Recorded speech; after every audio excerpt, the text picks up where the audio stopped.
जिनेंद्र सोनी जी। राधे राधे। महाराज जी आपके चरणों में कोटि कोटि प्रणाम।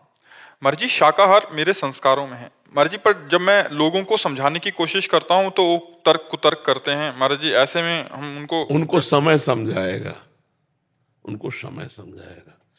जिनको संतों के वचन और सात्विक पुरुषों के वचन नहीं समझ में आते कि भाई मुर्गा बकरा इनमें सब में जीव है, आप इनको काटते हो इनको खाते हो, बोले मैं काटता नहीं, मैं दुकान से ले आता हूँ। तो अगर आप ना खाओ तो वहाँ कटना बंद हो जाए ना। तो काटने का कर्ता प्रेरक भोक्ता इन सबको फल एक ही मिलता है। तो आप न कहीं हिंसा में है और इसका जब दंड आएगा तो आपको भोगना पड़ेगा। देखो ऐसे ऐसे निर्दयी लोग हैं जो जिंदा पशुओं को जला करके उनका मांस खाते हैं।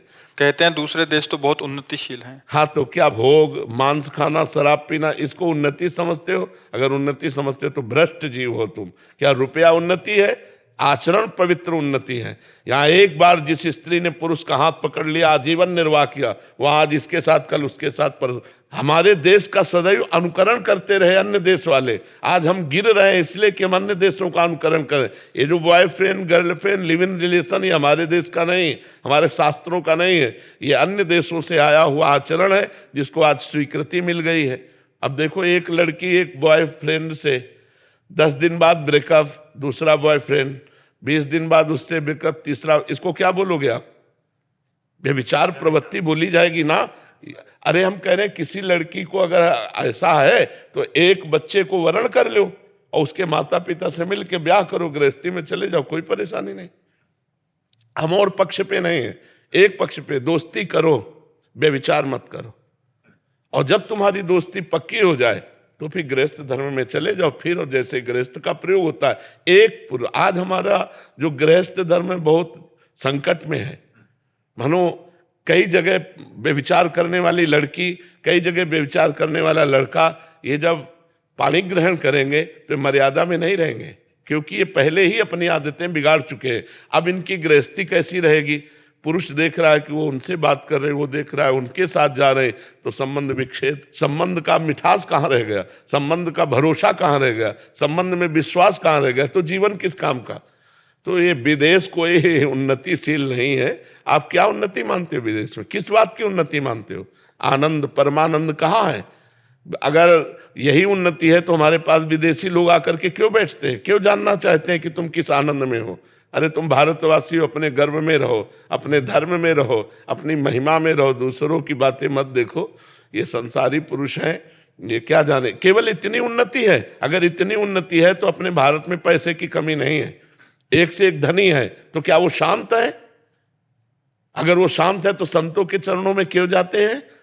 वो दानपूर्ण धर्मात्मा आप क्यों बनना चाहते हैं?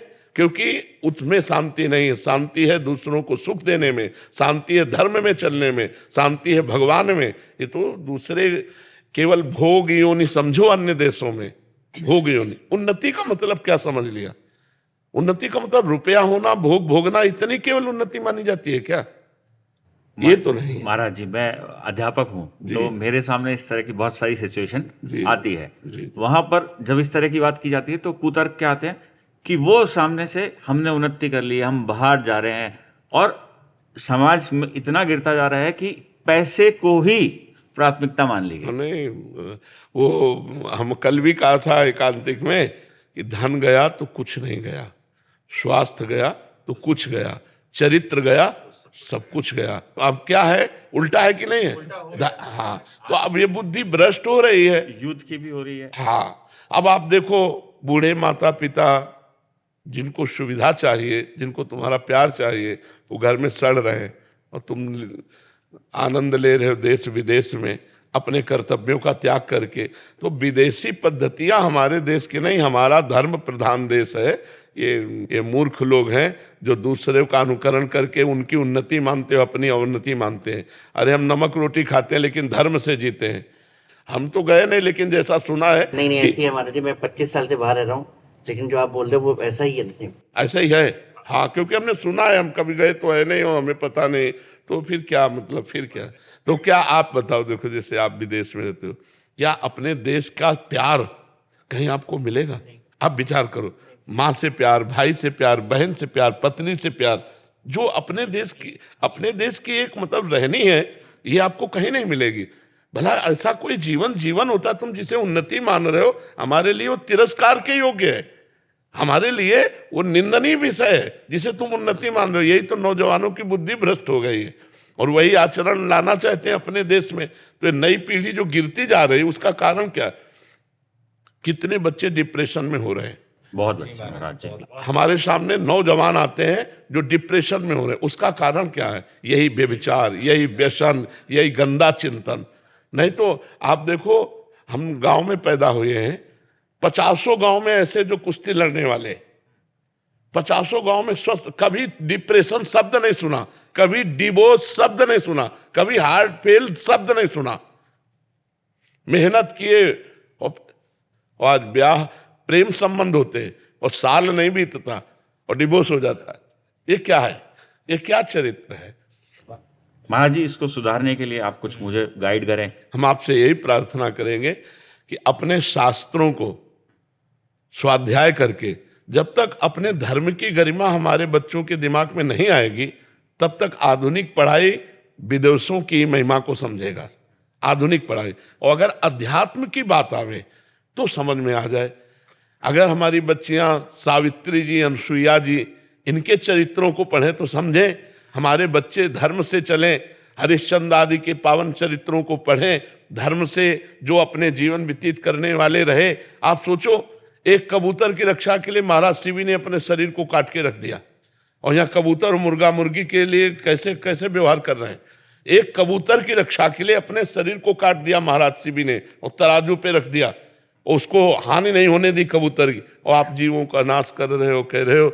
कुछ लोग तर्क रखते हैं कि अगर हम मुर्गा मुर्गी नहीं खाएंगे तो बहुत बढ़ जाएंगे जगत में, फिर इनका विनाश कैसे हो? तो विनाश का सेवा तो भगवान शंकर को है, पालन की सेवा हरि को है, और सृष्टि रचने की सेवा भगवान ब्रह्मा जी को है। तो ये मूर्ख लोग जानते नहीं।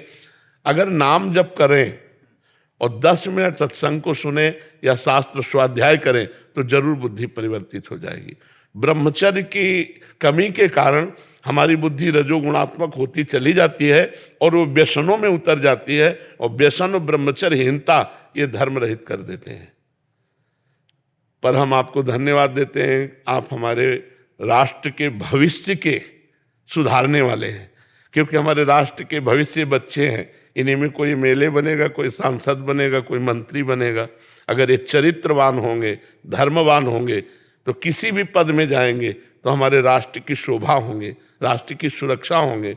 और अगर भ्रष्ट पदाधिकारी हुआ तो नष्ट करने वाला ही होता है।